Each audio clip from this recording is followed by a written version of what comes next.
Namo Sang Hyang Adibudaya, Namo Buddhaya. Kembali segenap umat Buddha dimanapun Bapak Ibu berada, saya ingin melanjutkan penjelasan tentang Avalokitesvara Bodhisattva Mahasattva. Tengah dari jalan tengah. Avalokitesvara tidak boleh disalahartikan sebagai dewa Hindu yang diketemukan oleh biksu yang putus asa agar bisa menyelamatkan agamanya yang sedang sekarat.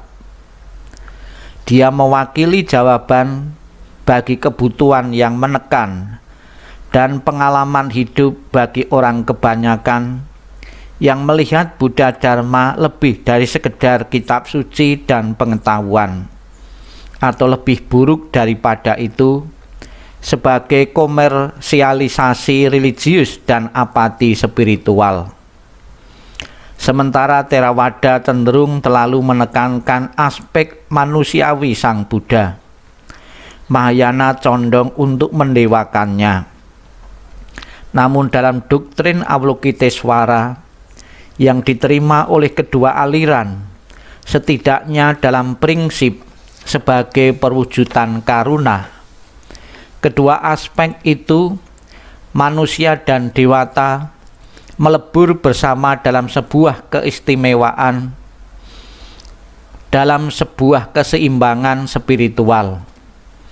Avalokitesvara tidak hanya menjawab pendoa, tetapi juga menampakkan diri dalam legenda rakyat populer dalam bentuk manusia, memperlihatkan bahwa orang daerah sudah menerimanya ke dalam kebudayaan mereka. Ini dikenal sebagai penggalian. Di sini kita bisa benar-benar berkata bahwa Buddha Dharma adalah sebuah agama rakyat, oleh rakyat dan untuk rakyat. Avalokitesvara memberikan jalur komunikasi khusus dengan Buddha, terutama bila dibutuhkan keyakinan dalam hidup sehari-hari. Pemujaan Avalokitesvara menghilangkan perlunya pendeta dan wiharawan. Pendekatan ini penting bagi kebangkitan kembali Buddha Dharma, di mana banyak biksu menjadi pendeta dan perantara lewat dispensasi berkah dan hak istimewa. Orang-orang percaya hanya perlu memohon langsung kepada Sang Avalokitesvara dalam salah satu bentuknya yang tak terhingga banyaknya. Seseorang hanya perlu mengutarakan kesulitannya dan laksana seorang penasihat agung. Sang Avalokitesvara selalu siap mendengarkan dengan penuh perhatian. Jika ada yang berpikir bahwa hal ini bernada ketuhanan, dia harus ingat bahwa meditasi Avalokitesvara juga muncul dalam bentuk metode visualisasi dengan realisasi ketanpaakuan yang menghasilkan pandangan terang atau vipassana sebagai tujuannya. Perkembangan doktrin Avalokitesvara. Sejarah.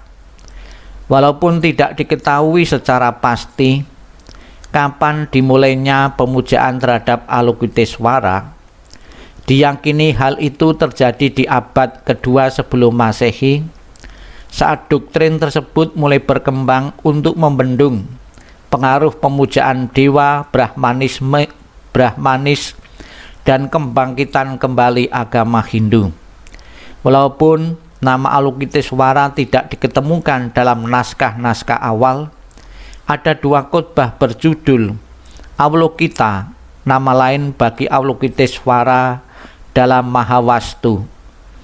Terlepas dari para terpelajar yang menganggap kedua khotbah Avalokita tersebut sebagai tambahan Avalokitana Sutra, permulaan konsep Avalokitesvara memang ditemukan dalam Mahavastu abad ke-2 sebelum Masehi sampai abad ke-4 Masehi, di mana kehidupan, kepribadian, dan perbuatan Sang Buddha berkaitan dengan sabda dan ajarannya ditampilkan secara lebih jelas.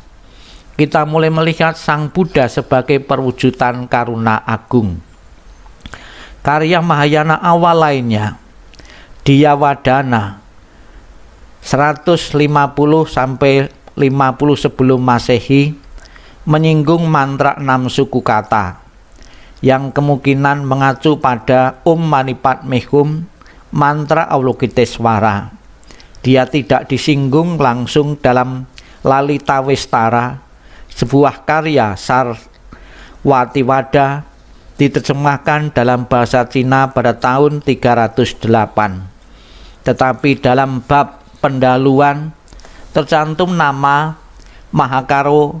Mahakaruna Catin, Sang Bulan Karuna Agung, yang mungkin mengacu padanya.